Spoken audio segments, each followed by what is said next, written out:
CV formatting. How should we format our CV to comply with applicant tracking system? I'm going to tell you now. The first thing you do is starting your CV with your name, and please don't use capital letter. Okay, because some capital letter and some design or font that you're using might make it look like a graphic. So guys, before I continue with this video, if you know you like this boy and his video contents, please just click that red button there. Yeah, remember to follow, like, then comment. No matter how small the word, you just type it. Don't use emoji, please. Then remember to add it to your favorite, and please don't forget to share. By doing that, you have shown that you love my content, and anytime I post a new video, you will be automatically notified. Please don't forget, I love you. Yes, I love you all. So please, let's continue with our video now. Thank you.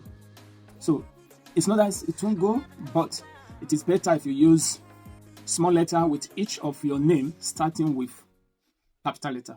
Okay, that's the first thing you want to do. Immediately below it, you don't need to use complex style. Okay, just put your bio data. Your bio data will go there. And how do we mean by your bio data?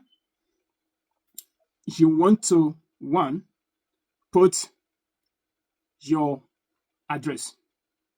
Okay, you want to put your address there so that you can be contacted. You want to put your phone number so that you can be contacted. You want to put your, if you have access to social media link, you want to put your social media link there. The professional social media that is expected to be on your CV is your LinkedIn profile page. If you have it, you put the link there so the employer can see what you're up to, what you've been doing. If you don't have that one, if it is Facebook you have or Instagram or whatever, put it there. Some employer want to know what you do as a social person. You know, they want to see what your social life is all about, because it has some link to the kind of person you are. Okay? And if you have a personal profile website, you want to put it there as well. Okay? Not your organization website, but your personal website. So those constitute your bio data. And if you are doing, or if you are applying for a job where they ask you to use blank CV, please, you have to remove all those sentiments. They shouldn't be there.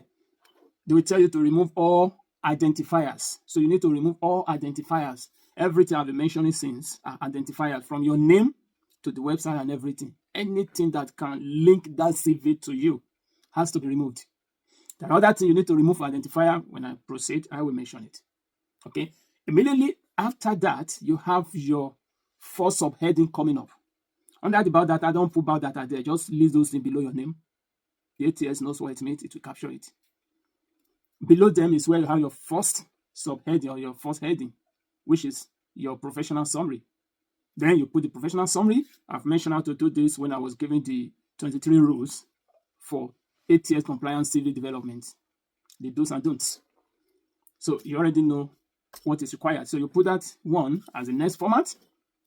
After that one, if you are applying for academic position, what will come first is your education background. But if you are applying for a job vacancy, what will come first is your work experience. That is the difference between the two. It's your work experience comes first. And that is where you will put more energy. If you apply for an academic position, your academic history comes first, and that is where you will put your most of your energy. By the time you go back, you go to experience. You want to itemize based on that one. Do you get it now? So that is the difference between the two. Okay? After your work experience, because we are primarily discussing about job vacancies here, okay? So immediately after your work experience, you want to move to your academic qualification.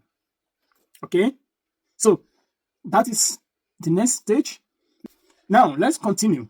What I want you to do now is to go to the comment section and continue with the next stage of the formatting. I'm going to put everything there. So when you go to the comment section now, you will see them there. Okay?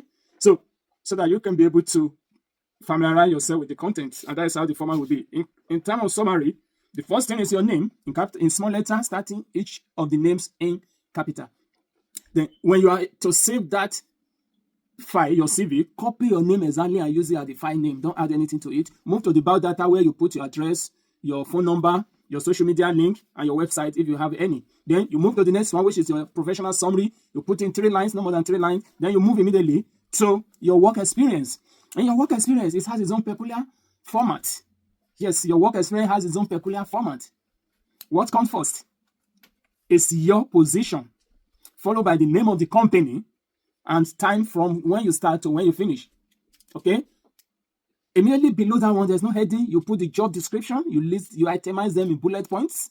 Then you move to the next one, which I'm going to drop in the comment section so that you continue to follow the sequence. And that is how you format your CV. So let me meet you at the comment section. Remember to click the plus so that you can be notified each time I drop a video. Thank you, and let me meet you there. Bye for now.